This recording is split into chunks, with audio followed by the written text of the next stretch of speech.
আজি শ্ৰমিক দিৱসত মোৰ এটা প্ৰশ্ন যে আমাৰ ল'ৰা ছোৱালীবিলাকক কম পইচা দি 13 ঘণ্টা 14 ঘণ্টা কোম্পানীবিলাকত খটুৱাই ইয়াৰ হৈ কোনে মাত মাতিব? আমাৰ সমাজৰ আগ শ্ৰেণীৰ ব্যক্তিসকল আৰু সংগঠনবিলাক নিমাত, চৰকাৰ নিমাত, ৰুল আছে কিন্তু কাৰ্যকৰী নকৰে।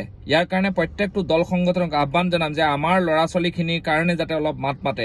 শ্ৰমিক দিৱসৰ দিনা মই কৈছোঁ যে প্ৰত্যেকজনকে 10,000তকৈ ওপৰত দৰমহা দিয়ক। যোগ্যতা অনুসৰি একেবাৰে কম দৰমহা 15,000 হ'ব লাগে।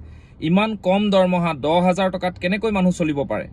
ঠিক আছে, মেট্ৰিক ফেইল কাৰোবাক কামত ৰাখিছে, তেওঁলোকক বাৰু 10,000 টকা 9,000 টকা দিছে, থকা খোৱা দি একো কথা নাই, কিন্তু বাকী পঢ়া শুনা কৰা ল'ৰা ছোৱালীখিনিক কিয় ইমান কম দৰমহা দি দিনে নিশাই খটুৱাই আছে? ইয়াৰ উত্তৰ কিবা আছেনে? ইয়াৰ উত্তৰ কোনে দিব? আমাৰ সমাজৰ আগ শ্ৰেণীৰ মানুহখিনিয়ে এইখিনি কথাত মাত নামাতে। আমাৰ অসম জাতীয় উন্নয়ন পৰিষদে ইয়াৰ হৈ মাত মাতি আছে আৰু ভৱিষ্যতেও মাত মাতিব। সকলো মাৰ বান্ধি থিয় হওক। মই ভাবোঁ যে